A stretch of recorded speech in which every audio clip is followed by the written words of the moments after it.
अस्सलाम वालेकुम नाजरीन, मैं हूं हारिस खान और आप देख रहे हैं IR के लिए।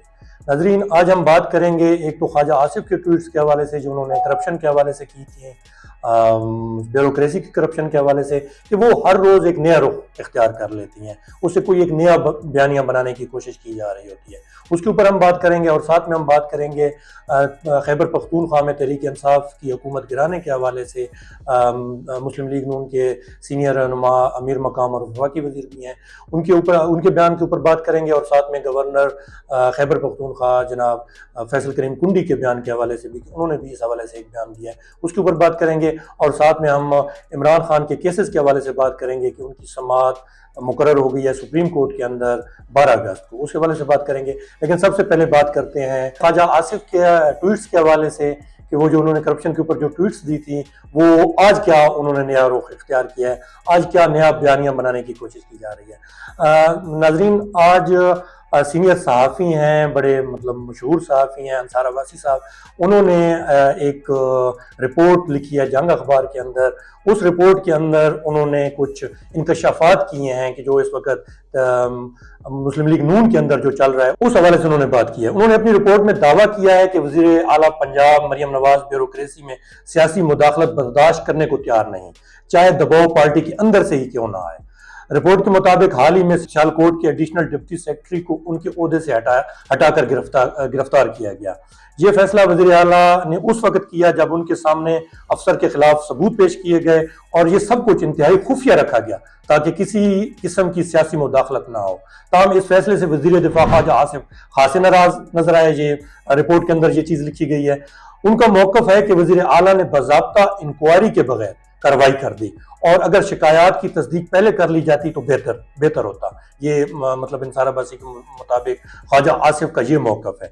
वज़ीर आला के जो करीबी हल्के हैं इस बात से मुत्तफिक नहीं। उनका कहना है कि मरियम नवाज ने सिर्फ शवाहिद देखकर और मुतमईन होने के बाद ये फैसला किया और वो इस असूल पर समझौता करने की बजाय इस्तीफा देना पसंद करेंगी। अच्छा नाजरीन, अब जो रिपोर्ट अंसार अब्बासी साहब ने पेश की है उसका आप थोड़ा सा तज्ज़िया कर लें।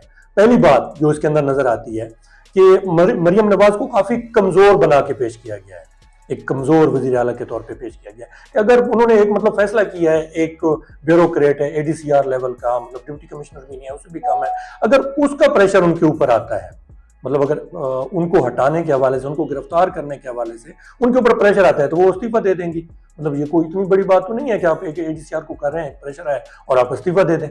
मतलब इतना वो कमज़ोर हैं पार्टी के अंदर कि अगर पार्टी के अंदर से उन पर प्रेशर आता है तो वो मुस्तफ़ी हो जाएंगी। मतलब ये तो उल्टा मरियम नवाज साहिबा को कमज़ोर करने के हवाले से बात की गई। और दूसरी बात कि मतलब ये जो करप्शन जो रिपोर्ट्स आई हैं, जो FIR हुई है, ये तो अरबों की करप्शन है और 2 साल से हो रही है, 2 साल से भी ज़्यादा से हो रही है। 2 साल से तो हुकूमत तकरीबन आ चुकी है, तो ये मतलब चीज़ें चल रही हैं, लेकिन उनको 2 साल के बाद ये अचानक पता चला है। मतलब ये भी एक सवाल है।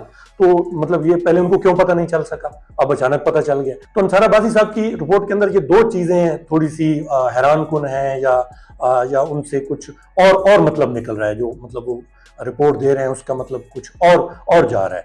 तो नाज़रीन, अच्छा ये तो एक अंसार अब्बासी की तरफ से रिपोर्ट है। एक और भी बयान आजकल चल रहा है, एक और नया रुख देने की भी कोशिश की गई है इसी हवाले से, इन्हीं ट्वीट्स को, कि एक सीनियर सहाफ़ी हैं सलीम बुखारी साहब, वो भी मतलब मुस्लिम लीग नून के बहुत करीब समझे जाते हैं। उन्होंने एक बयान दिया है, एक टीवी टॉक शो के अंदर उन्होंने ये बात कही है कि एस्टेब्लिशमेंट जो है वो दबाव डाल रही है कि ख्वाजा आसिफ से वजारत ले ली जाए या उनका इस्तीफा ले लिया जाए उस वजारत से। मतलब ये एक और तरफ लेके चले गए हैं। ख्वाजा आसिफ उसको अंदरूनी तरफ लेके आए हैं कि अंदरूनी एक दबाव आ रहा है। मरियम नवाज ने उन्होंने एक बहुत बड़ा काम किया करप्शन के हवाले से, एहतसाब के हवाले से, तो अब पार्टी के अंदर से प्रेशर आ रहा है। मतलब ख्वाजा आसिफ जैसे जो बड़े लीडर हैं वो ये प्रेशर डाल रहे हैं कि इस चीज़ को ख़त्म किया जाए, वो ADCR के खिलाफ जो इंक्वायरी चल रही है उसको ख़त्म किया जाए या उनको रिहा किया जाए। और साथ में दूसरी तरफ कि ख्वाजा आसिफ को जो इस्तीफ़ा है उसके लिए एस्टेब्लिशमेंट मजबूर कर रही है मुस्लिम लीग नून को, शहबाज शरीफ को, नवाज शरीफ को, मरियम नवाज को। मतलब ये एक डिफरेंट बयानिया सामने आ गया। अब नाजरीन, आप थोड़ा सा माजी में जाएं, जो मुस्लिम लीग नून है उसका माजी देखें। माजी में आप ये देखें कि इस तरह के जो बयानिए होते हैं, करप्शन के खिलाफ बयानिया, एस्टेब्लिशमेंट के खिलाफ उठ खड़ने का बयानिया, ये मुस्लिम लीग नून हमेशा से बनाती आई है। लेकिन बयानिया तो वो बनाते हैं, लेकिन उनका जो अमल होता है वो हमेशा इसके उलट होता है, वो हमेशा इससे मुख्तलिफ चले हैं। جو ان کا عمل ہے، عملی طور پہ آپ چیزیں دیکھیں تو وہ آپ کو ہمیشہ مختلف نظر آئیں گی. تو اب بھی مطلب یہی لگتا ہے کہ شاید اس طرح کے کوئی بیانیہ بنانے کی کوشش کی جا رہی ہے. اچھا یہی چیز، انہی بیانیوں کو آپ ایک منٹ کے لیے ایک سائڈ پہ رکھیں، ایک اور خبر دیکھیں. وہ خبر آپ جب دیکھیں گے تو آپ کو ان بیانیوں کو بنانے کا کی پیچھے وجہ آپ کو سمجھ آئے گی. ناظرین، ایک اور سینئر صحافی ہیں جناب شہباز رانا، وہ معیشت کے حوالے سے خبریں کور کرتے ہیں اور ایکسپریس گروپ کے ساتھ وہ منسلک ہیں. تو انہوں نے ایک چیز کی ہے، انہوں نے خبر بریک کی ہے. ان کے مطابق موجودہ حکومت کے وزراء ناتجربے کار ہیں اور کئی وزراء کے سیکٹریز کے ساتھ ان بن چل رہی ہے. اس وجہ سے فیصلے نہیں ہو پا رہے. اس لیے شہباز شریف کا انحصار اپنی ٹیم کی بجائے فورن کنسلٹنٹ پر زیادہ ہے. اکنامک پلان کے لیے بھی برطانیہ کے ایک ادارے کے اکانومسٹ اور ایڈورٹائزر آ رہے ہیں. ناظرین، یہ آپ مطلب حکومت کے حالات دیکھیں. مطلب آپ کو یاد ہوگا جو وزارت خزانہ ہے، وزارت خزانہ کے ایک امیدوار تھے جناب اسحاق ڈار صاحب، بعد میں انہیں ڈپٹی پرائم منسٹر اور وزیر خزانہ بھی بنا دیا گیا تھا. لیکن یہ مطلب یہ والی جو وزارت ہے ابھی تک کوئی مسلم لیگ نون کے مطابق نہیں چل رہی. اور بھی وزارتیں جس طرح شہباز رانا صاحب کہہ رہے ہیں کہ مطلب اور وزارتوں میں بھی مسائل ہیں، سیکٹریز کے ساتھ وزراء کی آپس میں انڈرسٹینڈنگ نہیں ہے، چیزیں صحیح طریقے سے نہیں چل رہی. تو یہ چیزیں اب آپ مطلب حکومت کے اندر چیزیں دیکھیں کہ حکومت کے اندر چیزیں صحیح ہوتی ہوئی نظر نہیں آ رہی. اچھا ایسے میں ہمیشہ آپ کو بیانیوں کی ضرورت ہوتی ہے. تو اب یہ بیانیے بنائے جا رہے ہیں کہ جو آپ کی جو بیڈ گورننس ہے اس سے لوگوں کی نظر ہٹانے کے لیے ایسے بیانیے بنائے جائیں تاکہ لوگوں کو وقتی طور پہ سنبھالا جا سکے، وہ آواز نہ اٹھائیں اور بیانیوں کے اوپر ان کو آگے چلایا جائے. تو ناظرین، یہ ایک خبر تھی خواجہ آصف کے ٹویٹس کے حوالے سے جو آج انہوں نے نیا رخ اختیار کیا، اس کے حوالے سے ہم نے یہ چیزیں کی. اچھا اب ناظرین ہم آگے بڑھتے ہیں اور خیبر پختونخوا کے حوالے سے بات کرتے ہیں. تو خیبر پختونخوا میں اس وقت پی ٹی آئی کی حکومت ہے. تو جو وہاں پہ مسلم لیگ نون کے وفاقی وزیر ہیں اور ساتھ میں خیبر پختونخوا میں بھی وہ سابق صدر بھی رہے ہیں اور آج کل بھی وہ سینئر رہنما ہیں وہاں پہ، امیر مقام صاحب، انہوں نے ایک بیان دیا ہے. ان کے مطابق انہوں نے یہ کہا ہے کہ ہم مناسب وقت پر صوبائی اسمبلی میں اپنی اکثریت ثابت کریں گے. یہ انہوں نے کہا ہے. ساتھ میں جو گورنر خیبر پختونخوا ہے انہوں نے بھی اسی طرح کا ایک بیان دیا ہے.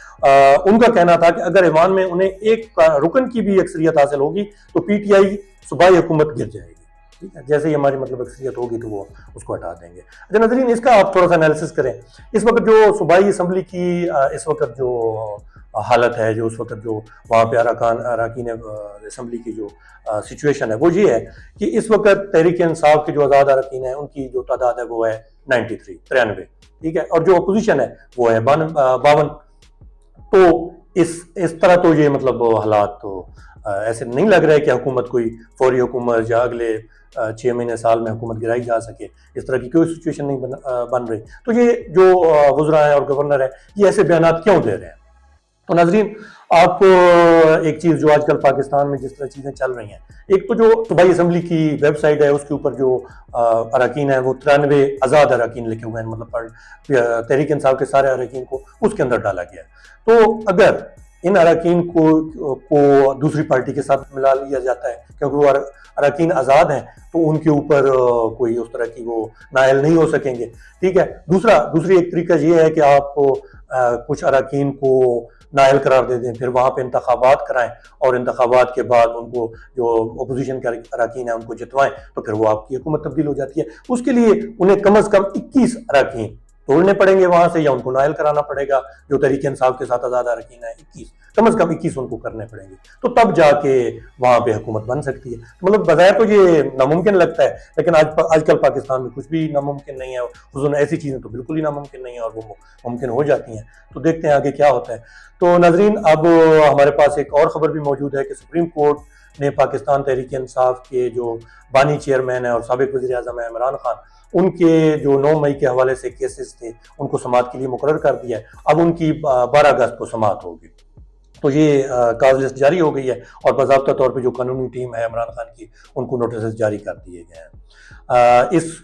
اس کے لیے 3 رکنی بینچ بنایا گیا ہے. اس کی سربراہی ہے وہ چیف جسٹس جاج افریدی کریں گے اور ساتھ میں جسٹس شفیع الدین صدیقی اور جسٹس گل حسن اورنگزیب اس بینچ کے اندر شامل ہوں گے.